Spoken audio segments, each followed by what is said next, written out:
પાલનપુર નગરપાલિકાની ચૂંટણીના રણ મેદાનમાં હવે પ્રચારનો ધમધમાટ તેજ બન્યો છે, જ્યાં ભાજપે પોતાના ગઢમાં વિજય હુંકાર સાથે ચૂંટણી કાર્યાલયના ઉદ્ઘાટનનો પ્રારંભ કરી દીધો છે। પાલનપુરના વોર્ડ નંબર 7માં આજે કેસરીયો માહોલ જોવા મળ્યો હતો, જ્યાં કાર્યકરોમાં ભારે ઉત્સાહ અને જીતના વિશ્વાસ સાથે ભાજપનું ભવ્ય ચૂંટણી કાર્યાલય ખુલ્લું મૂકવામાં આવ્યું હતું। ચૂંટણીનું ચિત્ર સ્પષ્ટ થતાં જ હવે ઉમેદવારો એક્શન મોડમાં આવી ગયા છે।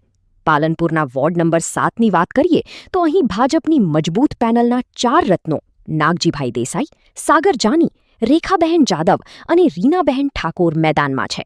આજે જિલ્લા ભાજપના ઉપપ્રમુખ ડોક્ટર રીટાબહેન પટેલના હસ્તે આ ચૂંટણી કાર્યાલયને વિધિવત રીતે ખુલ્લું મુકાયું હતું। આ પ્રસંગે વાતાવરણમાં એક અલગ જ ઊર્જા જોવા મળી હતી। ભાજપ અગ્રણી હરીશભાઈ જાની સહિત શહેર સંગઠનના હોદ્દેદારો અને મોટી સંખ્યામાં કાર્યકરો ભારત માતા કી જયના નારા સાથે ઉમટી પડ્યા હતા। ડોક્ટર રીટાબહેન પટેલે કાર્યકરોને સંબોધતા જણાવ્યું હતું કે વડાપ્રધાન નરેન્દ્ર મોદીના હાથ મજબૂત કરવા અને પાલનપુરના સર્વાંગી વિકાસ માટે જનતા ફરી એકવાર કમળ ખીલવવા તૈયાર છે।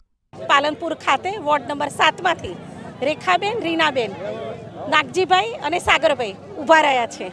હું સર્વે સમાજને 18 આલમને વિનંતી કરું છું કે એ ચારે ઉમેદવારોને વોર્ડ નંબર 7માંથી ખૂબ મતદાન કરી ખોબલે ખોબલે મત આપી અને અમારું કમળ ખીલવજો।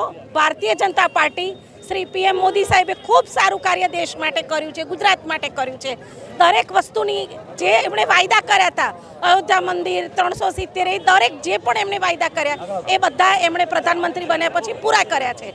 તો એમના હાથ મજબૂત કરવા માટે થઈ અને હું સ્વરાજની ઇલેક્શનમાં પાલનપુર નગરપાલિકાની ચૂંટણીમાં હું વિનંતી કરું છું કે વોર્ડ નંબર 7ની અંદર ચારે મતદારોને ખૂબ ખૂબ મત આપી અને કમળ ખીલવા એવી મારી નમ્ર વિનંતી, નમ્ર નિવેદન છે। ધન્યવાદ। કાર્યાલયના ઉદ્ઘાટન બાદ ભાજપના કાર્યકરોમાં બમણો ઉત્સાહ જોવા મળી રહ્યો છે અને હવે આ પેનલના ઉમેદવારો ઘરે ઘરે જઈને કેન્દ્ર અને રાજ્ય સરકારની કામગીરીના જોરે મતદારોને રીઝવવા મેદાને પડશે। અત્યારે તો એવું લાગી રહ્યું છે કે વોર્ડ નંબર 7માં ભાજપે પોતાની પકડ મજબૂત કરવા માટે પૂરેપૂરી તાકાત ઝોકી દીધી છે।